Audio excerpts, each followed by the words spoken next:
Trump Iran సిద్ధం చేసుకున్న 970 పౌండ్ల యురేనియాన్ని స్వాధీనం చేసుకోవాలనుకుంటున్నాడు. ఈ చర్చల్లో భాగంగా అది ఇచ్చేమని కోరబోతున్నాడు. ఇవ్వకపోతే అటాక్ చేసైనా తీసుకుంటాడు అని. ఒకవేళ ట్రంప్ కనుక అదే చేస్తే, అంటే అటాక్ చేసి తీసుకో వాతావరణం ఉంటే, ఇరాన్ రెస్పాండ్ అయ్యే తీరుతో చాలా తీవ్ర నష్టం తప్పదని మాజీ అమెరికా సైనిక అధికారులు చెప్తున్నారు.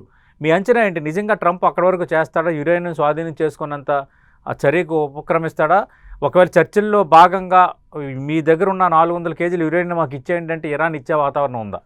100% ఇరాన్ ఇచ్చే వాతావరణం లేదు. ఇరాన్ ఏం కండిషన్ పెట్టింది అంటే, ఇజ్రాయెల్లో ఉన్న న్యూక్లియర్ ప్రోగ్రామ్ ఆపండి అని కండిషన్ పెట్టింది. అవును. అదే కాకుండా అమెరికా మిగతా చోట్ల ఉన్న న్యూక్లియర్ ప్రోగ్రామ్స్ ఆపండి అని కండిషన్ పెట్టింది. ఇంకోటి ఏం చెప్పింది తెలుసండి, యురేనియం ఎన్రిచ్మెంట్ ప్లాంట్ మా దగ్గర సివిలియన్ పర్పస్కి ఉంది.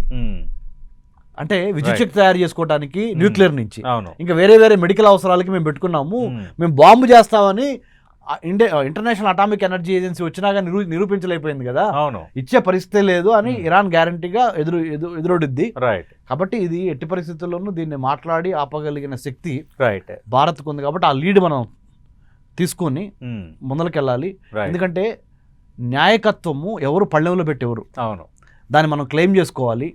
విశ్వగురువుగా మనం ముందరకెళ్ళాలి.